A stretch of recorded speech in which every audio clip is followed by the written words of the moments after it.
भक्ति दे सकती है। कितनी उत्कंठा, जितनी उसकी सामर्थ्य है।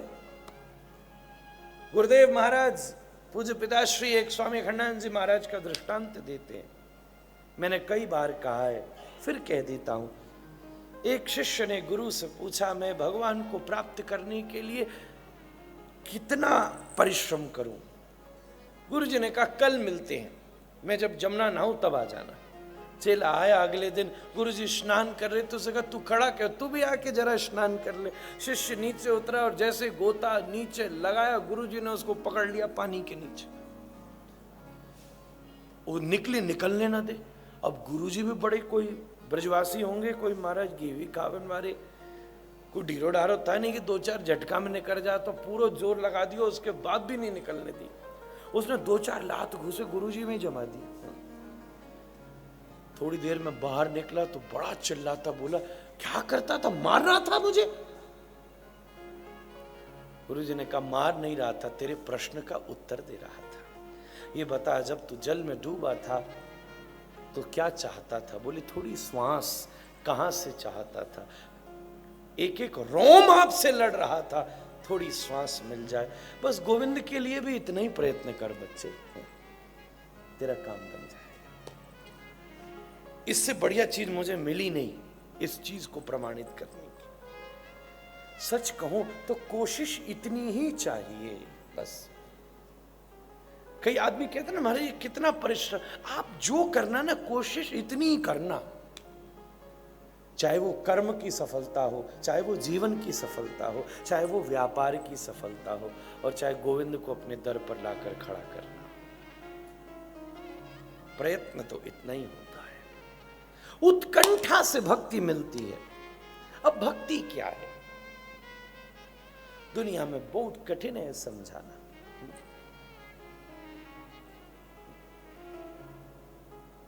भक्ति की नहीं जाती, उसमें करने लायक कुछ नहीं है। भक्ति एक स्थिति का नाम है। ज्ञान एक स्थिति का नाम है। ज्ञान एक स्थिति का नाम है। अच्छा बोलने वाला ज्ञानी है, ये कहीं नहीं लिखा है। अच्छा भाषा बोलने वाला ज्ञानी, ये भी कहीं नहीं लिखा है। ऐसे बहुत ज्यादा मंदिर जाने वाला व्यक्ति भक्त है, ये भी कहीं नहीं लिखा है। बहुत ज्यादा मंदिर जाने वाला भक्त है, ये नहीं है। बल्कि मैं ये कहूंगा, वो जहां जाता है वहीं मंदिर है, वो भक्ति है।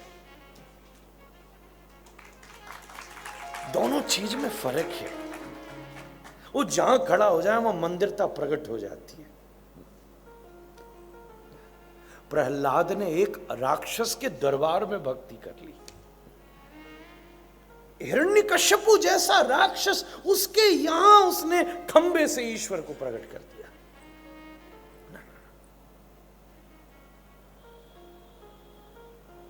मंदिर जाने वाला भक्ति करता है, इस बात का निर्णय इस स्तर पर होता है कि उसके मंदिर जाने के पीछे का लक्ष्य क्या है। मंदिर पुजारी भी जाता है पर वो पूजा के लिए जाता है। मंदिर माली भी जाता है पर वो व्यापार के लिए जाता है।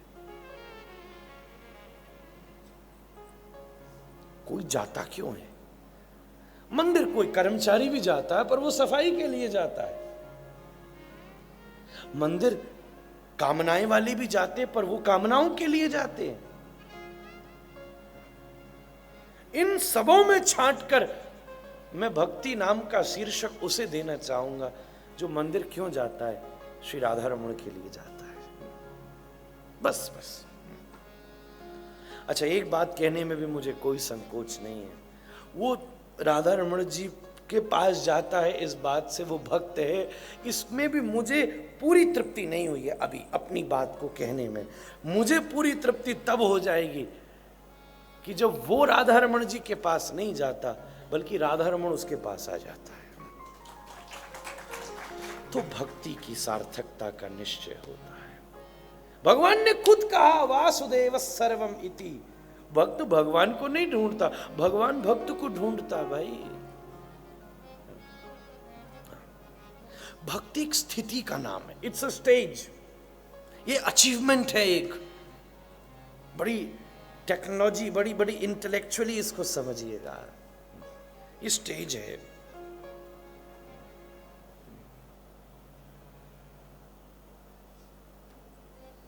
बहुत जगह अनुपम वर्णन किया है। गीता का भक्ति योग भरा पड़ा है भक्ति की परिभाषा करने के लिए। उपासना से भक्ति का कोई मतलब नहीं है। मंदिर में उपासना होती है, कर्मकांड में पूजा होती है। प्रेम में पूजा भी नहीं हो पाती। प्रेमी पूजा नहीं करता, प्रेमी प्रेम करता है। सेवक सेवा करता है, पुजारी पूजा करता है। जिसका जो नाम है उसकी वैसी ही क्रिया है, सीधा शब्द है। पुजारी किसको कहते हैं? जो पूजा करता है। उपासक कौन है? जो उपासना करता है। सेवक कौन है? जो सेवा करता है। और प्रेमी कौन है? बस वो प्रेम करता है और वो कुछ करता नहीं है और सब प्रेम में उससे हो जाता है। दोनों चीजों में फर्क है। फिर वो फूल तोड़ता नहीं है, फूल उसके हाथों में आ जाता है चढ़ने के लिए। फिर वो माला बनाता नहीं है, माला उससे बन जाती है चढ़ने के लिए। मैं की विस्मृति हो जाती है। मैं बहुत आगे बढ़ गया, बहुत आगे।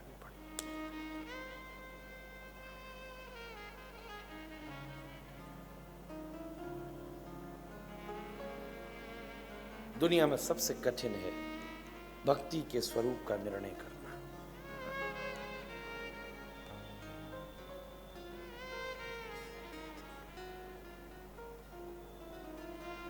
सीधा सीधा विषय है। भक्ति का मतलब भाव है, एक विशेष इमोशन ही डिवोशन है। और इमोशन रिलेशन के अनुसार बनता है। भगवान के साथ अपना संबंध बना लेना भक्ति की कुछ परिभाषा को निश्चित कर सकता है। समय का अभाव है, आगे बढ़ते हैं। दूसरा अक्षर है ग। ग से ज्ञान। ज्ञान की प्राप्ति भी जिज्ञासा से होती है। जिसके पास लौल्यता हो वो भक्ति ले जाए, जिसके पास जिज्ञासा हो वो ज्ञान ले जाए। ज्ञानी कौन है? भाषा बोलने वाला व्यक्ति ज्ञानी नहीं है। कुछ लोग जा रहे हैं इसलिए मैं एक खबर दे दूं कि कथा के बाद प्रसादी भी है।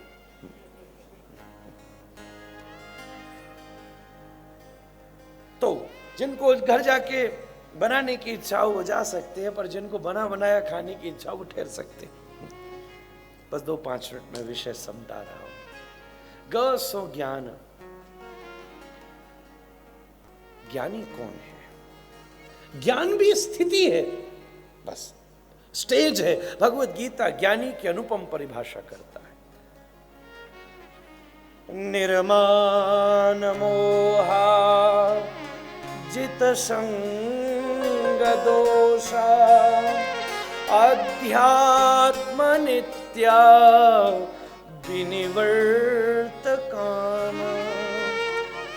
द्वंद्वैर विमुक्ता सुख दुख संगै गच्छन्त्य विमूढ़ा पदमव्ययम् तत्। सबसे पहली ज्ञानी की परिभाषा की गोविंद ने गीता में निर्माण। जिसके जीवन में उसके कर्म का लक्ष्य सम्मान की इच्छा न हो। सीधा शब्द। किसको ज्ञानी कहें? ना ना, अच्छी भाषा बोलने का मतलब ज्ञान नहीं है। भारत के इतिहास में एक राजा हुआ शूद्रक, उसका तोता संस्कृत बोलता था। और जब बड़े बड़े सभासद आते थे, पंडित विद्वान आते थे और बोलते थे तो तोता टोक दे, अशुद्धम। तो बड़े बड़े पंडित भी शूद्रक से मिलने से पहले पूछ लेते थे, भैया बता तोता सो रहा है ना? तो तोता टोक दे तो इससे बड़ी और क्या निंदा होगी। भाषा नहीं। जिसके जीवन में सम्मान की इच्छा नहीं, जो सम्मान के लिए जिसके सदकर्म का पुरुषार्थ नहीं है, निर्माण मोहा। अब ये इतने गिनाऊंगा, बहुत समय लगेगा। मोह, जित संग दोषा, अध्यात्म नित्या। किस दिन मौका लगा तो विस्तृत व्याख्या करने का प्रयत्न करूंगा, समय का अभाव है। जिज्ञासा से ज्ञान की प्राप्ति होती है।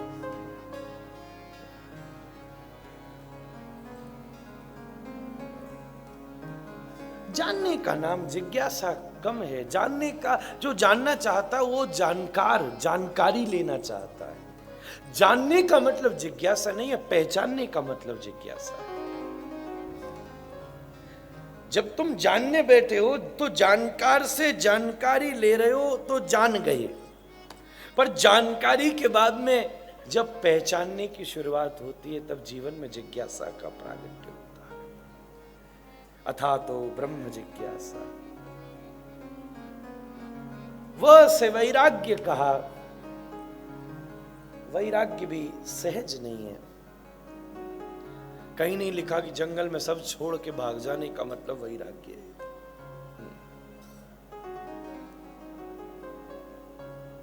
जिसका अंतस विमुक्त है वो वैराग्य है, वो वैराग्यवान है। हजारों परिभाषा की जा सकती है, पर एक गीता की परिभाषा बड़ी अच्छी लगती है। सुख दुख समे कृत्वा लाभा लाभौ जया जयौ। हम ऐसे व्यक्ति को वैरागी घोषित कर सकते हैं। वेश का नाम वैराग्य नहीं है। कपड़े गेरुआ करना कोई बहुत बड़ा प्रयत्न नहीं है। जिसके जीवन में से माया निवृत्त हो गई है, केश आते हैं वो फिर मुड़ लेता है, केश आते हैं फिर वो मोड़ लेता है, माया फिर प्रभावी होती है, वो फिर उसे उखाड़ देता है।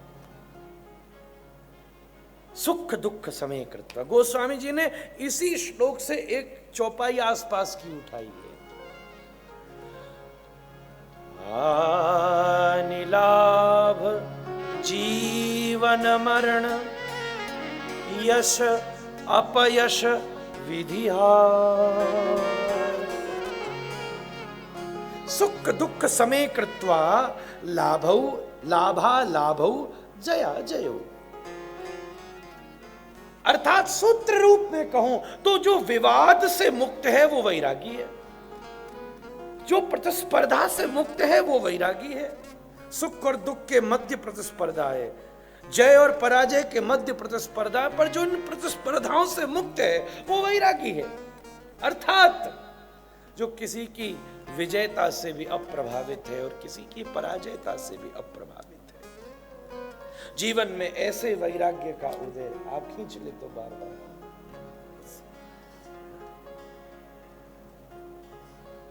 वाह महाराज, ये सुर और नाद का जोड़ा है। संगीत सुर में होता है और कथा नाद में होती है। सुर और नाद का जोड़ा है। तो वैराग्य जीवन में अनुभव से होता है या अनुभूति से होता है। दो साधन है। या तो यह अनुभव हो जाए कि सच में साचो एक राधा रमण और झूठो सब संसार, तो अपने आप छोड़ने में कोई प्रयत्न नहीं करना पड़ेगा। पता चली जाए कि सब समय में नाटक चलता पिया है। अच्छा, जब जीवन में समस्याएं हो ना तब ऐसे भाव बहुत ज्यादा आते, वो उस समय नहीं निकल जाना, उस समय तो थोड़ा ठहर जाना। घर पहुंचे, पत्नी से बन नहीं रही या पति से बन नहीं रही, बच्चे घूखार के देख रहे हैं, माता पिता को वृंदावन जाने में टाइम लगेगा क्या? अब घर चल ही नहीं रहा था, पत्नी बड़ी नाराज है, बच्चे मान ही नहीं रहे, छड़ के गए वृंदावन। अब वृंदावन में किया भजन, धीरे धीरे हुई प्रसिद्धि।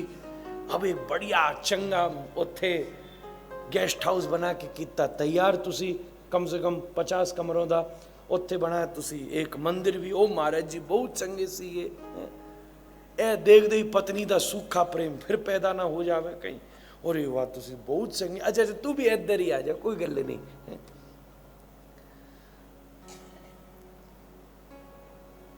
अनुभव क्योंकि परिवर्तनशील होता है, अनुभव एक नहीं हो सकता, अनुभव व्यक्तिगत होता है। जैसे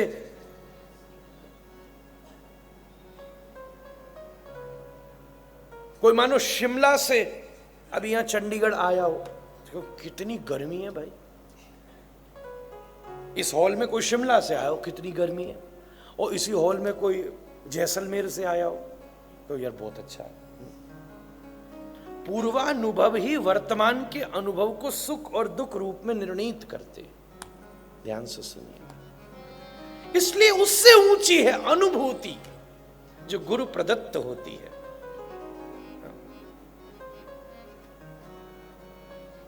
गुरु प्रदत्त होती है। बुद्ध ने अनुभव नहीं किया था, बुद्ध में अनुभूति जगी थी एक मृत शरीर को देखकर। मीरा ने तो प्रेम किया था, उसके बाद जो अपने आप सब छूटता चला गया। जाके सिर मोर मुकुट मेरो पति सोई,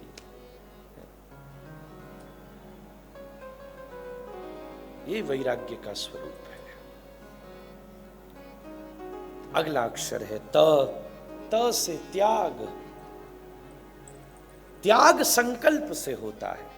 भक्ति उत्कंठा से मिलती है, ज्ञान जिज्ञासा से मिलती है, वैराग्य अनुभूति से मिलता है, और जीवन में त्याग संकल्प से होता है। त्याग किसका करना है? हमारे गुरुदेव कहते हैं, राधा रानी ने तो वृंदावन के पत्ते पत्ते पे एक ही छोड़ने लायक चीज कही है, तजिए हरि विमुखन को संग, जाके हियन राम वैदेही, तजिए ताहि कोटि बैरी सम, यद्यपि परम सने।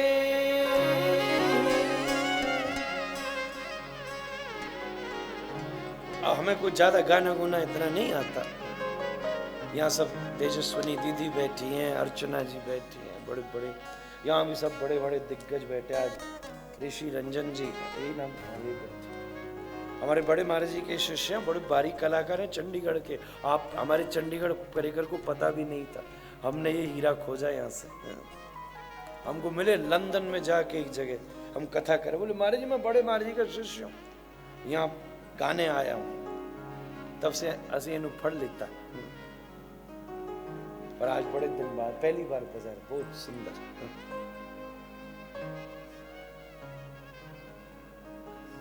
बस एक काम होता रहे, मिले सुर मेरा तुम्हारा। वाह महाराज। तो तजिए हरि विमुखन को संग। संगत का नाम ही संगीत है। अब जो संगीत के विज्ञ लोग हैं वो एक मिनट में पहचान लेंगे।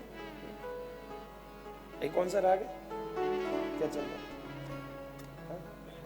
भैरवी। अभी भैरवी चल रहा है, भैरवी की एक ताल भी है, सब लोग कर रहे हैं, आपको सुख मिल रहा है।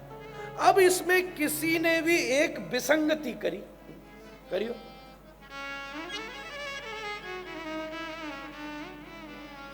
बिगाड़ना है सुर। अब इन बेचारों को, किसी संगीतज्ञ के लिए सुर बिगाड़ना ही कठिन होता।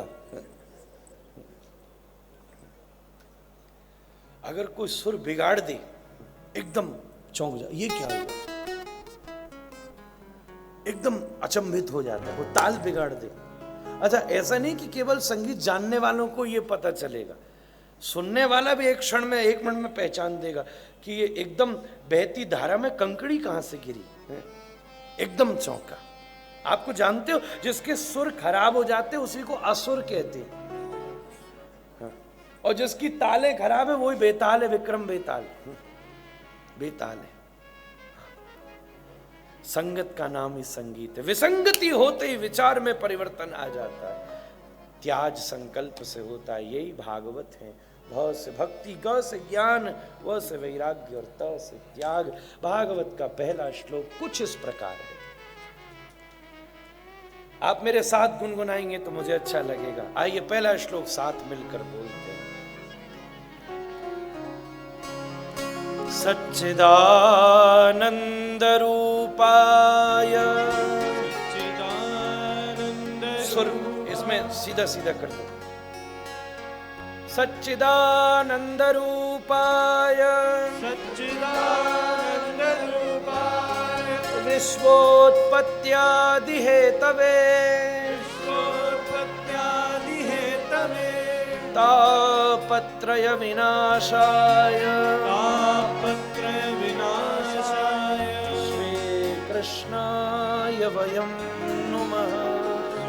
श्रीकृष्णाय वयं नमः। भागवत सत्यता से शुरू होती है। सच्चिद आनंद जो स्वरूप है, जिसका विश्वोत्पत्त्यादि हेतवे तापत्रय विनाशाय श्री कृष्णाय वयं नुमः, जिसके द्वारा सृष्टि स्थिति प्रलय संपादित होती हैं, जिसके शरण को लेकर जीव ताप से विनिर्मुक्त हो जाता है। प्रेम में और कुछ हो चाहे नहीं हो, एक बड़ी भारी सामर्थ्य है कि जीव को दुख में भी सुख देने लगता है। ये बड़ी विचित्र सी रीति है प्रीति की। जिसको दुनिया दुख घोषित करती है, उसको उसमें सुख मिलने लगता है।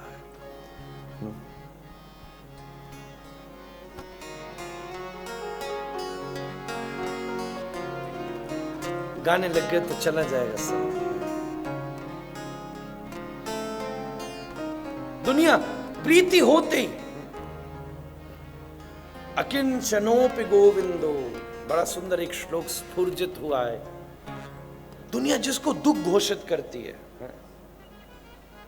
जिसकी निंदा करती है, मीरा उसी में सुख खोज लेती है। पहुंच जाता है जंगलों में, पहुंच जाता है कुटियाओं में, वस्त्रों से निवृत्त हो जाता है, फर्क नहीं पड़ता फिर। इसको दुनिया कह रही, अरे ये तो बड़ी दुख में होकर, तुम्हें क्या मालूम मैं बड़ी मौज में हूं भाई, बड़ी मौज में हूं। प्रीति की रीति विचित्र है। श्री कृष्णाय वयं नुमः, तापत्रय विनाशाय श्री कृष्णाय वयं नुमः। महात्मा का वर्णन हुआ। महात्मा में दो कथाएं हैं। एक कथा है ज्ञान भक्ति वैराग्य की, और दूसरी कथा है आत्मदेव ब्राह्मण गोकर्ण की। भागवत कथा करने के दो कारण होते हैं, एक है पूर्व मीमांसा और एक है उत्तर मीमांसा। पूर्व मीमांसा है कर्म कांड, मतलब सकामीय कथा, कथा सुनने के पीछे मेरी कोई कामना है। और दूसरा है उत्तर मीमांसा, मतलब निष्कामीय कथा, कथा हम क्यों सुन रहे हैं, क्योंकि बस अच्छी लगती है। इसके अलावा कोई इसके लिए कोई आधार ढूंढने की जरूरत नहीं है, बस अच्छी लगती है। किसी से कुछ पूछा आप ये क्यों करते हो, क्यों छोड़ो, बस अच्छा लगता है इसलिए करते। कोई मदुरा पीने वाला, उसको इतनी कड़वी कैसे ली, तुझे इसमें मजा क्या आता, तुझको क्या मतलब है? मुझे बड़ी अच्छी लग रही है, मेरा अपना स्वाद है, वाई यू इंटरफियरिंग। अपनी अपनी सबकी स्थिति है, मुझे अच्छी लगती है। इसी रूप से भावित होकर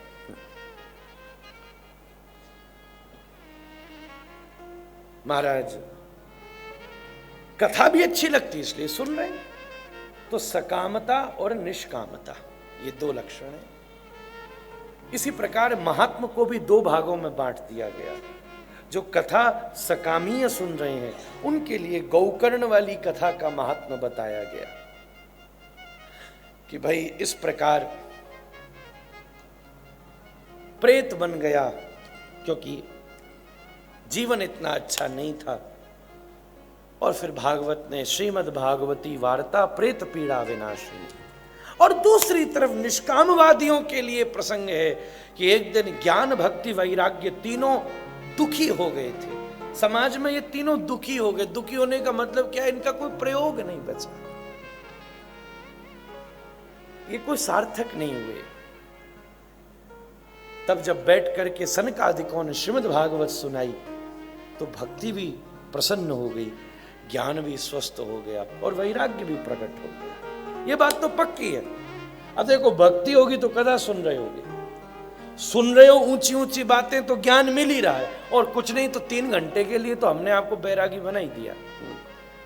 अब दुनिया में जो हो रहा है सो ठीक है, आप तो इधर ही बैठे हो, और जो होगा अब तो जब कथा विश्राम होगी तभी देखेंगे। 1 मिनट भी आप जब यहां तभी बैठ सकते हो, ये तीनों चीज का स्वाभाविक प्रागट्य हुआ। इस प्रकार महात्मा को 2 हिस्सों में बांटा है। मैंने केवल सूत्र रूप में कह दिया, विस्तृत कथा से आप सभी लोग परिचित हैं। ज्ञान, भक्ति, वैराग्य। एक और बड़ी मजे की बात है, ये तीनों कथा के बाद स्वस्थ नहीं हुए, कथा के पहले स्वस्थ हो गए। भक्ति तो प्रसन्नी थी, ज्ञान वैराग्य वृंदावन में बूढ़े हो गए थे। और जैसे ही नारद जी ने सनकादिकों से प्रार्थना की कि प्रभु आप कथा सुनाओ, सनकादिकों ने हरिद्वार में बैठ करके प्रसंग में प्रवेश किया और केवल कथा की महिमा सुनाई, कथा नहीं सुनाई है। भागवत जी में स्पष्ट लिखा है।